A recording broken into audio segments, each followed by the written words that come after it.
My name's Dr. David Pilon from Dalhousie University in Halifax, Nova Scotia.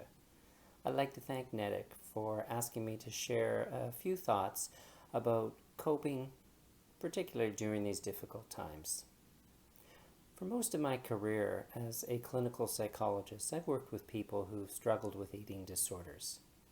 And one of the things that has struck me the most over the years is the important role that emotions play in the experience of an eating disorder. Now, probably the question I have asked most of people over the years is, what are you feeling?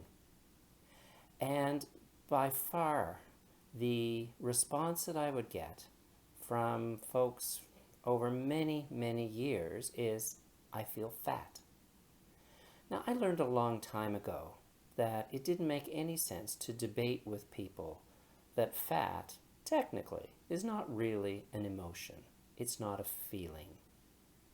But I understand the importance of that sense of feeling fat and feeling a heaviness in one's body. So, because we recognize that fat and emotions around feeling fat are so important, I would routinely follow up with a different question. And it may seem like a bit of a silly question. I would ask, how do you spell fat? Now, of course, people would look at me and think, a little stunned. But they would humor me and they'd say, well, it's F-A-T. And I'd say, of course, you're right. But you know, FAT stands for something else. It's an acronym. And it stands for, what are you feeling at the time? You see, the problem with feeling fat is that it leads to solutions that are about changing the feeling of fat. And those solutions might have something to do with changing eating behaviors, starving oneself, a variety of things that don't really address what's really going on.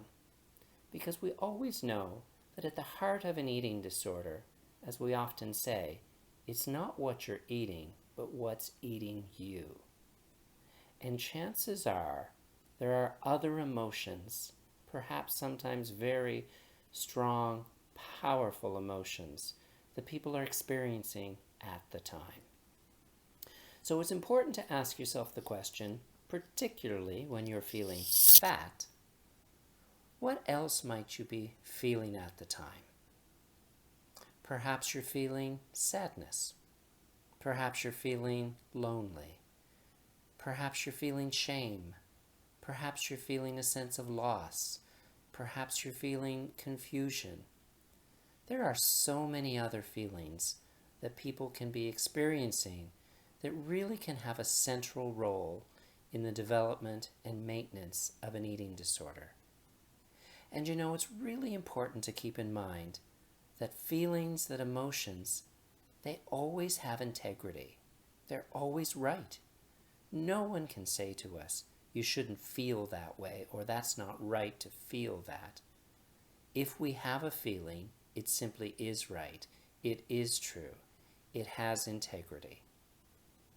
And to be able to step away from an eating disorder, people need to step away from feeling fat.